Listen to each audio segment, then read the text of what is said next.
आप सभी जो पत्रकार बंधु हमारे प्रेस से हमारे मित्र हैं, उन सबका यहाँ पे आपका बहुत बहुत स्वागत है।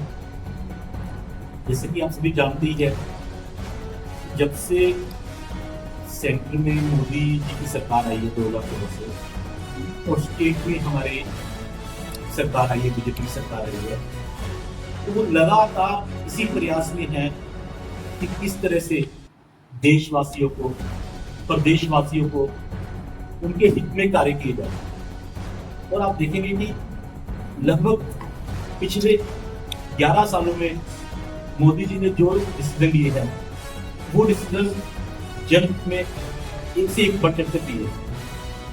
तो उसी कड़ी में आगे बढ़ते हुए अभी हमने 17 तारीख को मोदी जी का 75वां जन्म दिवस मनाया। तो इस 75वें साल में उन्होंने, मोदी जी ने एक दो बड़े अच्छे डिसीजन लिए।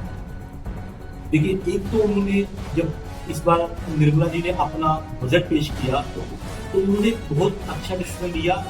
डायरेक्ट टैक्स, जो भी हम इसको इनकम टैक्स कहते हैं, इनकम टैक्स की छूट को आम आदमी के लिए 12 लाख कर दी, और नौकरी पेशा के लिए वो छूट 12,75,000, मतलब कि 12 लाख और 12,75,000 वाले को, किसी भी आदमी को कोई टैक्स नहीं देना इनकम के ऊपर। इस छूट का परिणाम ये हुआ कि आम आदमी के हाथ में लगभग 1 से लेके 1.5 लाख तक की बचत उसके हाथ में आने लगी है टैक्स की।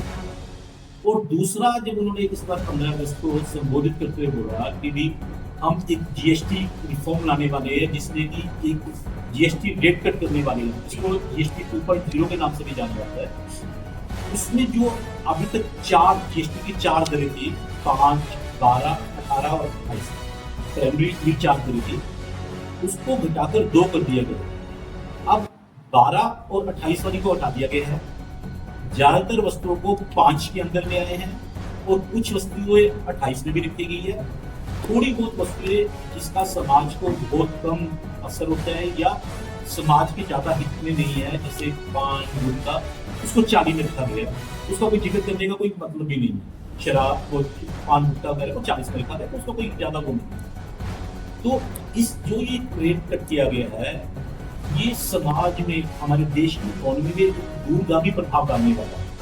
देखिए, अब अभी आप सभी अंतर्राष्ट्रीय सिचुएशन भी परिचित है, किस तरह से परिस्थितियां बदली। एकदम अमेरिका के राष्ट्रपति ट्रंप ने जिस तरह से हमारे ऊपर सैंक्शन लगाए, तो हमारा एक्सपोर्ट जो था वो थोड़ा कॉस्टली हो गया अमेरिका और दूसरे कंट्रीज में। तो उसको काउंटर करने के लिए हमारे जो इंडस्ट्रीज थे, व्यापारी भाई थे, उनको एक एज देना जरूरी था। और जो ये जीएसटी में रेट कट किया गया है, ये रेट कट उनको, उनके प्रोडक्ट को इंटरनेशनल मार्केट में कॉम्पिटिटिव बनाता है।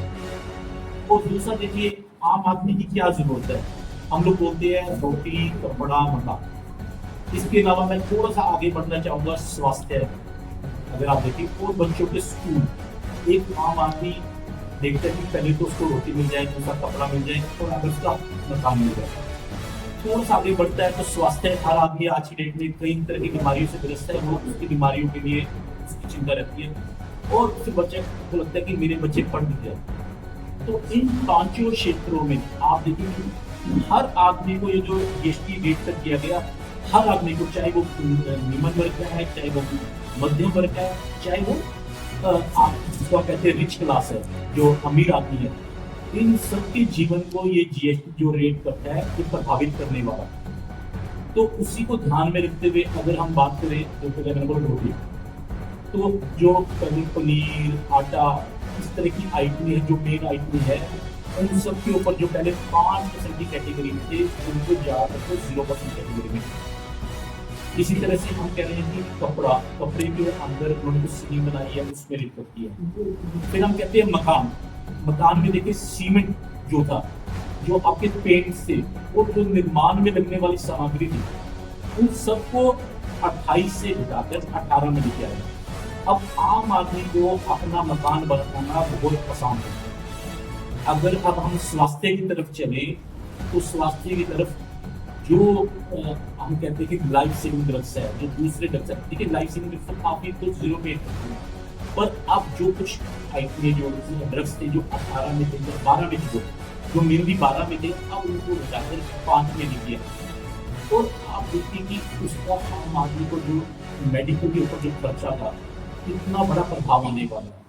इसी तरह से मैंने बोला कि भी एजुकेशन, अगर आप देखें कि बच्चों के लिए जो स्टेशनरी है, बुक्स है, कॉपी है, उनके ऊपर या तो जीएसटी कम किया गया है या ऑलमोस्ट अगर आप देखें शार्पनर, पेंसिल, बुक्स, कॉपी, सब पे जीएसटी 0 कर दिया गया है।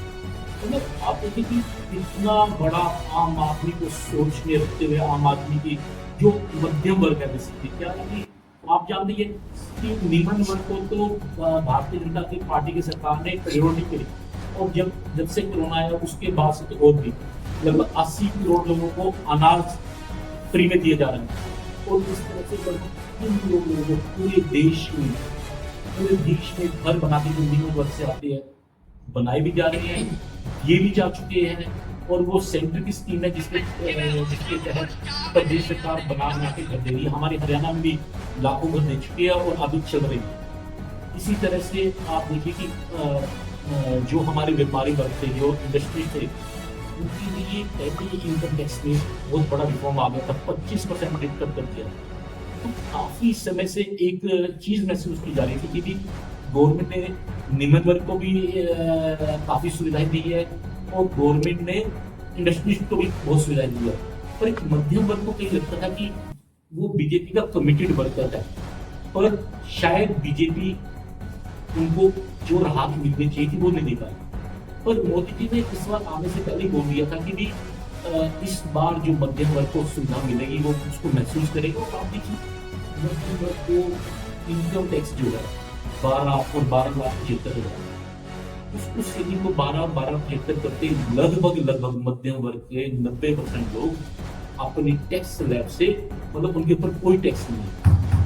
अब जो ये जीएसटी का रिफॉर्म किया गया, जो ये जीएसटी में रिफॉर्म किया गया है, उसमें आम आदमी को इफेक्ट करने वाली ऑलमोस्ट सभी चीजों को, सभी वस्तुओं को उन्होंने या तो 5% की ब्रैकेट में ले आए हैं या 18% की ब्रैकेट में ले आए हैं। और ये कदम मैं आपको बताना चाहूँ कि ये मोदी सरकार ही है जो ये कदम उठा सकेगी। ये कांग्रेस सरकार ने कितना साल पहले ये टारगेट रखा था कि जीएसटी लेके आती है, तो कोई जीएसटी नहीं, वो लेके ही नहीं आ पाए, वो साहस से नहीं कर पाए। इसी तरह से जिस समय मोदी सरकार आई थी तो उस समय 5 लाख रुपए का आपकी 1 लाख रुपए की टैक्स में रिबेट, उसके बाद 5 की 7 की पूरा 12 की। तो मतलब आप देखिए कि ये मोदी सरकार ही है जो आम आदमी को, खास आदमी को और गरीब आदमी सभी को समान रूप से, सभी देशवासियों को राहत देने में लगी हुई है। और भारतीय जनता पार्टी का जो ये आज का प्रयास है, उसी दिशा में हम लोगों को, पार्टी ने कहा कि अब हमने राहत तो दे दी है, पर आम आदमी को एजुकेट भी करना होगा, उनको बताना भी पड़ेगा उनके अधिकार क्या है। इसी दिशा में सेंटर से निर्देश हुआ कि भी आप एक जीएसटी के रिफॉर्म के लिए एक अपना एक गठन करें, एक सेल का गठन कीजिए। उसी के तहत हमारे जिला अध्यक्ष ने मेरे नेतृत्व में एक सेल बनाया है, जिसके हमारे नंबर अशोक जी है, सीए पुनीत गुप्ता जी है, नरेश सिंह जी भी, और हमारे साथी संजीव जी भी। तो ये हमारे अध्यक्ष जी की सोच है कि हम जो ये रिफॉर्म आ रहे हैं इसको आम आदमियों तक पहुंचाए, हर आदमी को पता लगे। तो दिक्कत क्या है कि गवर्नमेंट तो रिलीफ पास ऑन कर दिया है, और जैसे मैंने बताया कि अशोक जी जिंदल जैसे कि हमारे इंडस्ट्री को रिप्रेजेंट करते हैं और हमारे कोर्पोरेट मिनिस्टर है, इनके नेतृत्व में भी हम एक कमेटी बना रहे हैं जो डिफरेंट जो भी जितने भी जैसे व्यापारी बंधु है उनसे मिलेंगे, टीम अध्यक्ष उनकी टीम जो बनाएंगे, अध्यक्ष जी अपनी के साथ बैठ के टीम बनेगी, तो वो व्यापारियों से मिलेंगे और व्यापारियों से इंश्योर करेंगे कि जो रेट कट का बेनिफिट है आम आदमी को मिले। और इसी तरह से हम एक टीम जो अपने पुनीत जी है, नरेश जी के नेतृत्व में एक टीम हम वो बना रहे हैं, जिसमें कि भी हम लोग अपने कुछ नंबर जारी करेंगे आम आदमी को, जो भी बिजनेसमैन है उनको किसी भी तरह की कोई जीएसटी में कोई समझने में दिक्कत आ रही है, फाइलिंग में दिक्कत आ रही है, उसको हम उनकी समस्या को हम त्वरित रूप से हम उनको मतलब कि हम उसको सोल्व कर पाए। तो इस तरह की हम कुछ इसमें स्टेप लेने वाले हैं। और इसके अलावा हम इस सेल के माध्यम से हम अपने कालका मंडल में भी और आने वाले समय में पंचकुला मंडल में भी, और इसके अलावा जो भी हमारे बाकी मोरनी, पिंजौर, कालका, जो भी जितने भी हमारे पांचों मंडल है, सभी मंडल में हम व्यापारी भाइयों से मिलेंगे और कार्यक्रम भी करेंगे। तो उद्देश्य यही है कि जो जीएसटी का रिफॉर्म आया है, जो ऐतिहासिक रिफॉर्म है, उसका बेनिफिट आम आदमी, मध्यम वर्ग, सारे देशवासियों को मिले और हमारी इकोनॉमी पहले से ज्यादा स्ट्रांग हो। और जैसा कि हमारा विजन है कि हम 5 ट्रिलियन, हम उसकी तरफ तेजी से बढ़े, तो उसी को रखते हुए रिफॉर्म किया गया है। तो इसी संबंध में मेरे को यही गोल्ड की जो कीमतें हैं, देखिए भाई साहब, जो गोल्ड की को पता कि आज का गोल्ड का रेट ड्रास्टिक रूप से कम हुआ है। ये मतलब कि आप हमेशा मतलब कि आप कनेक्ट रहते हैं। गोल्ड के बारे में एक बात करना चाहूँगा वैसे, जो ये प्रीशियस कमोडिटी है, इसके ऊपर किसी भी सरकार का कोई कंट्रोल नहीं है। ये इंटरनेशनल प्राइसेस जो है, इंटरनेशनल जो है, वो हमारा क्या 3% जीएसटी है। इससे मेरी जीएसटी क्या है, 3% सिर्फ जीएसटी लगाती है। तो कम है ना। हाँ, ये ना 3% मिनिमम रखते हैं ताकि आम आदमी को कोई नुकसान, आम आदमी को कम से कम इसका बोझ पड़े। तो गोल्ड प्राइसेस, सिल्वर प्राइसेस, ये प्राइसेस इंटरनेशनल वो अगर आम आदमी जो है आज की डेट में अगर अपनी बच्ची भी आता है तो गोल्ड तो डाल ही नहीं सकता हूँ। क्यों बताया, क्योंकि हम बस तो अगर आप देखें कि हमारे प्रदेश में कई स्कीमें चल रही हैं, बच्चों के विवाह के लिए भी लाडली बहना और भी कुछ हमारी ऐसी स्कीमें हैं, हम उसका भी फायदा उठा सकते हैं। परंतु फिर मैं कह रहा हूँ कि गोल्ड के प्राइसेस किसी भी कभी भी आज भी और पहले भी कभी भी सेंट्रल गवर्नमेंट नहीं कंट्रोल करती, ना वो कर सकती है ना करती है। तो इसलिए ये तो देखिए परिस्थिति है, ऐसा नहीं है कि हमारी यहाँ पे बड़ी हम कर सकते हैं। लाडो स्कीम वाली स्कीम चल रही है, विवाह की स्कीमें चल रही है, इसके माध्यम से वो बच्चे अपने जो भी परिवार है अपने बच्चों की जल्दी कर सकते हैं। आपकी सरकार ने देखो आसमान ने छुई है तो बोल रही है, उससे पहले भी तो कोई बात करें, हमारी सरकार में छुआ है इंटरनेशनल। अगर आज आगे 3670 पे गोल्ड का इंटरनेशनल मार्केट, तो ये पिछले लगभग एक महीने के अंदर जो रेट 3300 रुपये से कुछ रुपये हो गया। हमारी सरकार में नहीं है, हमारी सरकार में तो अपनी कुछ कम देने के लिए जो डिफरेंट कम्युनिटीज में हमारे गोल्ड का वो भी हम वापिस ले आए जिससे ये सरकारी के बारे में बड़ी बात है जो हेल्थ इंश्योरेंस में बदलाव हो रहा है, जिसके बारे में आम लोग इतने जागरूक नहीं है। आप जीएसटी के बारे में बेसिक जानकारी दे जाते हैं, कल इसकी जानकारी हेल्थ इंश्योरेंस की जीवन अच्छे दवाइयाँ उनमें जीएसटी की उसकी अवेयरनेस आपके द्वारा या आपकी टीम द्वारा। वो हमारे ऐसा है कि सभी की हमारी टीम बनी हुई है और हम बूथ स्तर तक गए। हमारे बूथ तक जितना भी हमारा ये आज तक जो हमारी टीम बनी है, ये टीम एक जिले की टीम बनी है, इसके बाद हमारी मंडलों की टीम बनेगी। मंडलों के माध्यम से हम बूथ स्तर तक गए। दवाई का बोल दिया, विभाग का बोल जो आम आदमी में होता है ज़्यादा होता है, वो फैक्ट्री मतलब उसकी अवेयरनेस जितना लोग पहुँचे, क्योंकि कई लोग एक्सीडेंट हो जाता है, इलाज नहीं करवाते हैं, हेल्थ इंश्योरेंस नहीं होता, उसके कारण हमारे सभी हॉस्पिटल में जैसे जो भी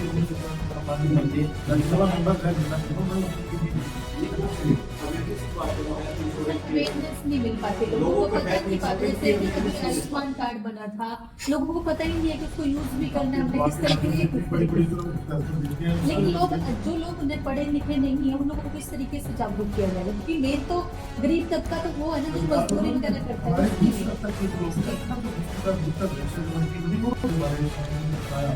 आप एक बार जो आप अगर वो पिक्चर को सभी पत्रकार जरूर देखेंगे। कल आप गए थे, पत्रकारों को इनवाइट नहीं किया आपने जीएसटी कर्मचारी मध्यम वर्ग को पकड़ रहे हैं मोदी जी, तो उन्होंने पिक्चर देखने के बाद आज जब बता रहे थे तो वही कि वो खुद ही एक उस घर से आए हुए हैं, मध्यम वर्ग से नीचे के स्तर से वो आए हुए हैं। तो मध्यम वर्ग की तरफ ही उन्होंने देखो 12 लाख और 12 लाख 75 हज़ार का जो इन्वेस्टमेंट फ्री करा है। तो ये जो जीएसटी कम करी है, के निर्माण में, रोजगार करने के नाम 3 चीजों में वो कर सकता है। और उस फिल्म के अंदर भी यही दिखाया गया था कि एक बच्चे को ड्रेस के कारण वो स्कूल में नहीं आ रहा, ठीक है। तो मोदी जी देखते रहते थे, वो एक बात कहते थे, हम किसके लिए जीते हैं, हम किसके लिए जीते हैं। तो वो अपने पिताजी से पूछते थे, सभी से पूछते थे, और उनका मन में था कि इस बच्चे को मैं स्कूल पढ़ाने के लिए लेके आऊँ। तो उन्होंने क्या किया कि गली गली कुछ नाटक करना शुरू किया, वहां से उन्होंने कुछ थोड़ा बहुत अपने नाम में जो भी पैसा मिला वो उन्होंने उस बच्चे की ड्रेस के लिए लगा दिए, और उस बच्चे को वो स्कूल ड्रेस लगवा के लेके गए। तो कह सकते हैं निमन वर्ग के लिए निमन वर्ग के डिमांड लिए, जो है काफी हाँ। बम्पर रहने वाली है मोदी जी की तरफ निमन से। वर्ग के लिए भी, और जो हमारा जीएसटी है ये भी निमन वर्ग के लिए बहुत अच्छा है। अरे सर, आपकी सरकार युवाओं को बढ़ावा देती है और युवाओं के लिए जो बाइक है, बुलेट है, गाड़ी है, उसकी काफी जीएसटी कम होती है। पर 350 सीसी से ऊपर मतलब 40% जीएसटी। उसमें भी क्या है कि हम लोग अगर हासिल करें उसमें भी रेट कम होता है। पहले क्या होता है, एक सेस लगता है, उस सेस लगने के बाद 48% के करीब 47 से 48% टैक्स करता है। आपको फ्लैट सेस हटा दिया गया, वो 40% में आ गया। तो कम से कम जो सबसे परिवार है वो कम से कम 1-1 लाख रुपए कम हुई। तो मैं पहले ही बता चुका हूँ कि गवर्नमेंट का ये नहीं कि जो रिच है उनको ज्यादा वो देना, उनको भी फर्क पड़ रहा है, उनका भी कम हुआ है गाड़ी।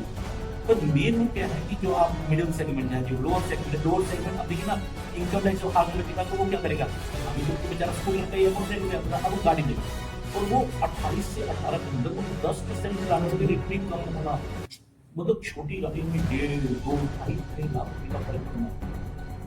आप उसकी गाड़ी का 2 लाख और भी बढ़ा देंगे ना भाई साहब, 2 फीचर बढ़ा देंगे, वो ले लेगा उसकी। आप तो ये कि आम आदमी मध्यम वर्ग को कैसे बेनिफिट मिले, तो वो किया। पर शिक्षक भी चलो जीते हैं, और मैं फिर कह रहा हूँ कि उसमें भी जो वो गाड़ी है उसमें भी 1 लाख से 1.5 लाख रुपए का 2 लाख रुपए का फर्क पड़ा है, 8% का उसमें भी फर्क पड़ा है कम से कम रेट। जो बीजेपी की तरफ से लोगों को सीधी भी तो आपकी तरफ से सारे आना 24 तक 24 तारीख तक इसमें भाई 200 चल रहे हैं, और एक हमारा चल रहा है, और वो सारा फुल पैक है। कल भी 200 लोगों ने देखी, 205 थे, 200 की कैपेसिटी।